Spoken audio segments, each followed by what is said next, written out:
Assalamualaikum warahmatullahi wabarakatuh. Untuk teman-temanku dan bosku-bosku semua, saya ucapkan selamat beraktivitas ya, yang masih dalam aktivitas, dan hati-hati dalam mengendarai kendaraan ya, yang masih dalam perjalanan menuju rumah ataupun menuju manapun yang Anda bosku tuju ya bosku ya. Nah, di kesempatan kali ini bosku ya, ini saya mendatangi di suatu tempat ya. Jadi kemarin itu ada orang menjual kebun ya bosku ya. Nah ini dia. Jadi saya mau melihat perkebunan yang kemarin sempat ditawarkan ya. Jadi sepertinya ini kebun ini. Jadi saya melewati ini bosku. Sebelum kita maju ke depan, saya melewati satu titik jembatan ya bosku ya. Ini sangat hati-hati bosku. Kalau ini kejebur, semuanya akan basah bosku. Alhamdulillah sampai bosku. Nah ini dia tadi jembatannya bosku. Nah ini dia bosku. Jadi kita berlangsung datang di kebunnya bosku ya. Jadi kebun ini ya dibilang dirawat ya dirawat, dibilang nggak terawat ya beginilah keadaannya bosku ya. Nah jadi untuk perkebunan kelapa sawit di Indonesia ini memang sudah hampir dikatakan sebagai penghasil ekspor ya, ataupun penghasil ataupun hasil bumi terbesar untuk perkebunan ya bosku ya. Untuk perkebunan di wilayah Indonesia, bahkan Indonesia yaitu bisa dikatakan mendominasi di antara belahan-belahan negara yang lain ya. Karena memang yang pertama untuk negara Indonesia itu yang pertama seperti yang saya bahas tadi, negaranya sangat luas ya bosku ya. Daerahnya sangat luas. Terus yang kedua iklimnya itu sangat tepat sekali. Terus yang ketiga adalah negara kita itu memang Tuhan sudah memberikan kelebihan daripada negara-negara lain ya bosku ya. Jadi negara kita itu sudah diberi kelebihan yang harus patut kita syukuri, yaitu subur ya bosku ya, subur. Nah ini merupakan kebun yang kemarin sempat ditawarkan ya bosku ya. Kalau melihat daripada keadaannya ini ya lumayan bosku ya, lumayan memerlukan perawatan seperti yang pertama pruning, terus pembersihan pada bagian piringan, terus kita harus membenahi daripada sistem irigasinya ya, atau parit cacingnya. Nah di sini ini nanti perlu menggunakan Exa ya bosku ya, Exa Factor Mini, guna untuk mempercepat daripada proses kerja yang akan kita langsungkan. Nah terus apalagi bosku, oh ya penyusunan pelepah yang amburadul ya bosku ya. Nah ini terlihat sekali. Jadi pada posisi bagian pokok sawit itu, nah ini ya bosku, banyak berseraan. Jadi masih banyak sekali PR-PR yang harus kita kerjakan ya bosku ya.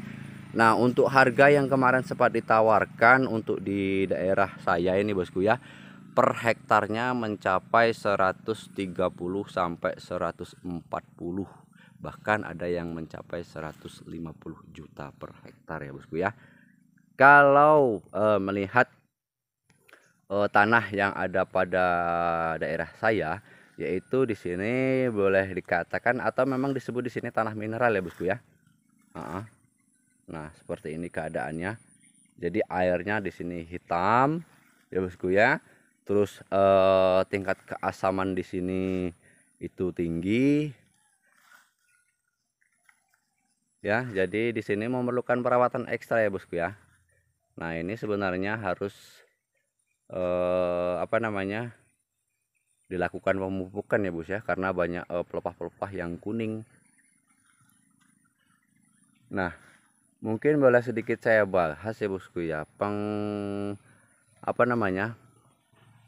penyebab daripada pelepah kuning yang ada pada sawit itu ditimbulkan karena kekurangan asupan nitrogen ya bosku ya.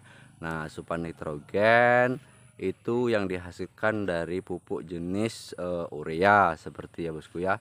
Terus masih banyak lagi ya bosku ya, pupuk-pupuk yang mengandung unsur nitrogen. Nah ini bosku, pelepahnya gondrong ya bosku ya, atau boleh dikatakan Kalau di sini pokok gondrong seperti ini pokok hantu ya bosku ya.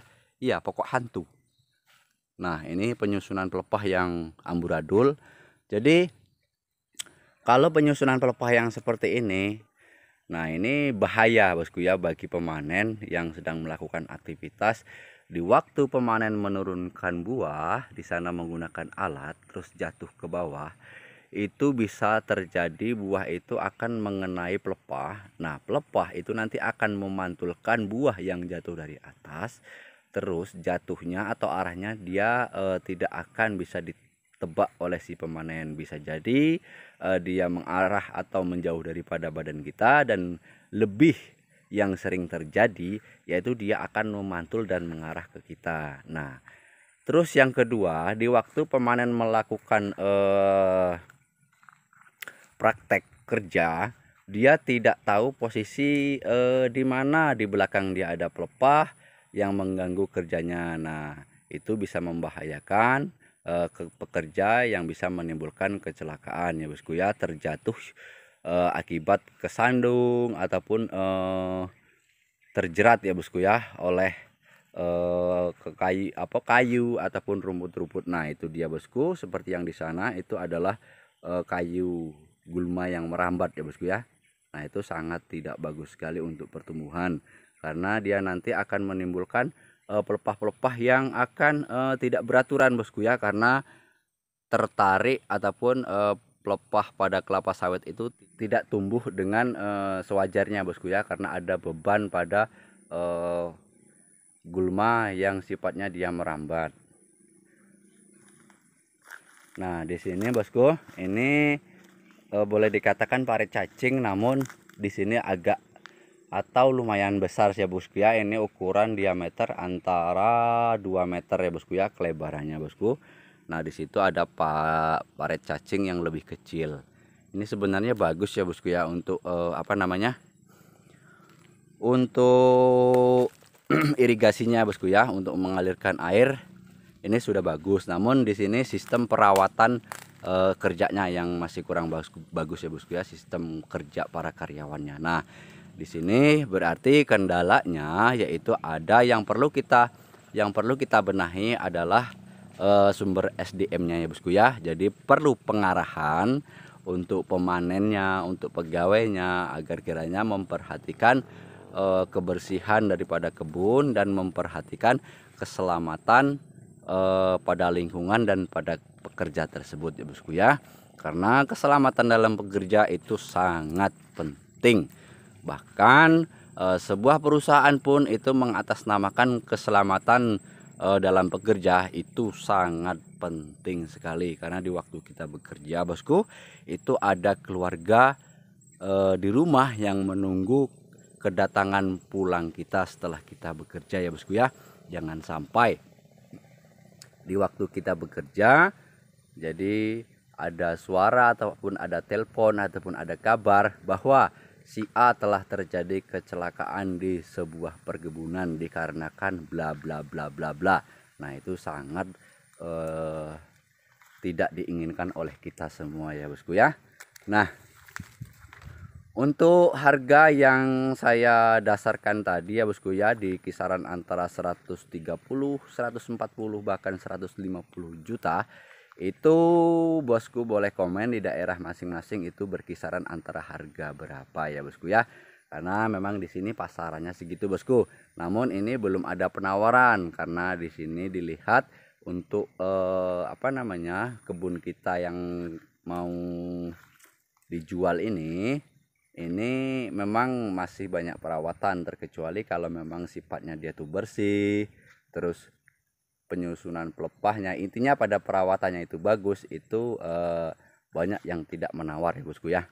Terus ini juga karena mungkin kurang pemupukan, jadi untuk kelangsungannya itu kurang baik. Nah, itu seperti itu bosku ya, itu sudah buah pucuk itu bosku.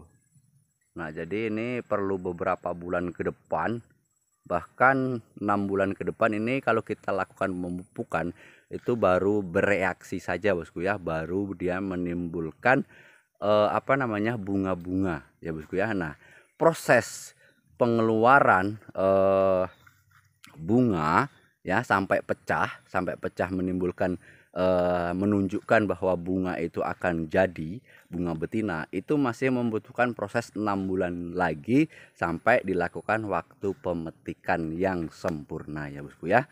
Nah jadi masih membutuhkan waktu lama. Oke bosku, terima kasih. Inilah hari ini yang saya lakukan, mereview tempat perkebunan yang mau dijual ya bosku ya. Yang ini belum sempat dilakukan penawaran, saya baru meninjau ya bosku ya. Nah jadi saya ucapkan terima kasih yang sebesar-besarnya. Dan jangan lupa untuk bosku-bosku semua, agar kiranya dengan kerendahan hati saya menekan tombol subscribe, like, komen, dan share-nya untuk mendukung channel saya lebih maju ya bosku ya.